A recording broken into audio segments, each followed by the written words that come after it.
I'm Abigail Turner, and my earliest memories are painted with the warmth of my mother, Ellen. She was my world, a gentle soul who filled our small clapboard house with love.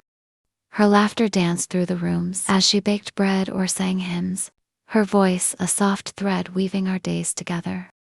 Ellen taught me kindness, courage, and honesty, lessons sown in the garden where we planted marigolds or whispered over bedtime tales of far-off lands. She was my hero, her strength a quiet glow I longed to mirror. My father, Henry, adored us both, often watching us with a smile, proud of the bond we shared. Our life was simple but rich, a cocoon of joy I thought would last forever. That illusion shattered when I was 9. One sunny afternoon, Ellen crumpled in the yard, her hand clutching her chest. I stood frozen, a scream trapped in my throat as Henry knelt beside her, his hand shaking. The ambulance's wail haunts me still, a sound that carried her away forever.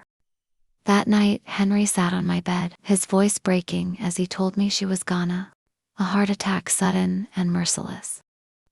Our home turned silent grief, a heavy fog. Henry tried to hold us together, working long hours at the mill to keep food on the table, but his eyes carried a sorrow that mirrored mine. I clung to him, my anchor in a world turned gray, whispering to Ellen's photos when the loneliness stung too deep. A year later, Henry met Margaret, a widow with a daughter, Sophie. Margaret swept in like a summer breeze, sepalished, charming, her smile bright as she took my hands. "Well, be a family," she promised, her voice honey, sweet Sophie. My age seemed a chance at sisterhood, and Henry beamed hopeful. Shed fill Ellen's void. I wanted to believe her, to feel the warmth of a mother again. At first, Margaret played the part well, baking cookies, planning picnics, praising my drawings. Henry was smitten, convinced she'd heal us. But when he wasn't around, her mask slipped, her kindness curdled into sharpness, her words slicing like a hidden blade. "You're old enough to help more," she'd say, piling chores on me while Sophie smirked from the couch. The shift was slow, but undeniable. Margaret dotted on Safino dresses, glowing praise while I faded into the background. Handed faded sweaters and ignored birthdays.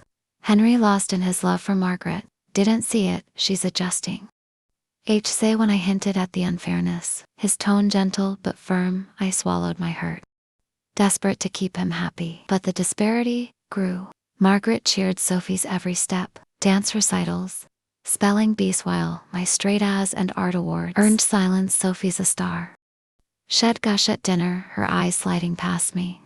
Sophie fed off it, taunting me, spilling paint on my sketches, claiming my ideas it protests. But Margaret dismissed me. Sophie wouldn't do that.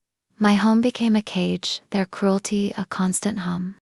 School was my refuge. Teachers praised my quiet brilliance. Peers leaned on my kindness. But at home, my light dimmed. Margaret snapped once, "Why can't you just fit in?" After another award, her voice venomous. I clung to Ellen's words, winds abbreviating them like a prayer. Henry's love was my lifeline, but Margaret stole even, filling his time with outings I wasn't invited to. No room, she'd sigh, leaving me with chores. I'd retreat to my room, tracing Ellen's face in old photos, begging her strength to hold me up. Then at 13, Henry D'd a truck veered on the highway, taking him in an instant. The police officer's words blurred as rain streaked the windows. Margaret wailed for the neighbors, but her eyes gleamed with something else. After the funeral, she seized control, cutting me off from the little we had. "This is my house now," she declared, her voice ice. Obey or leave. Orphaned and powerless, I became her servant, cooking, scrubbing, serving Sophie's whims. She erased Henry's Tracesh's pipe, his books, leaving me nothing but memories. Nights I'd sit by my window, stars my only company, vowing to Ellen and Henry, "I'll make you proud." Margaret's rain hardened. She woke me before dawn, barking orders, floors to mop, dishes to wash, while Sophie lounged. My room was stripped bare, a cot and a candle my only comforts. She yanked me from school, snaring, "You're meant for this house." My dreams of college faded, but I fought back in secret, sneaking library books to study by candlelight. Henry's voice, it showed, "Fight for what you believe," and I did. My mind, my weapon against their chains. Years ground on, and I grew into myself. Tall, sharp-eyed, my resilience, a quiet fire. Neighbors noticed their kind words. Hours so bright. A biggle stoking Margaret's rage. She couldn't stand me outshining Sophie, who floundered in school and sulked in my shadow. Her jealousy turned sinister. One day she approached me, her tone syrupy. "I've found a job for you in the city." A fresh start, hope flickered, dreamed of escape, but suspicion gnawed. She packed my bag, drove me off, Sophie grinning beside her. I glanced back at the house, heart pounding with dread and possibility.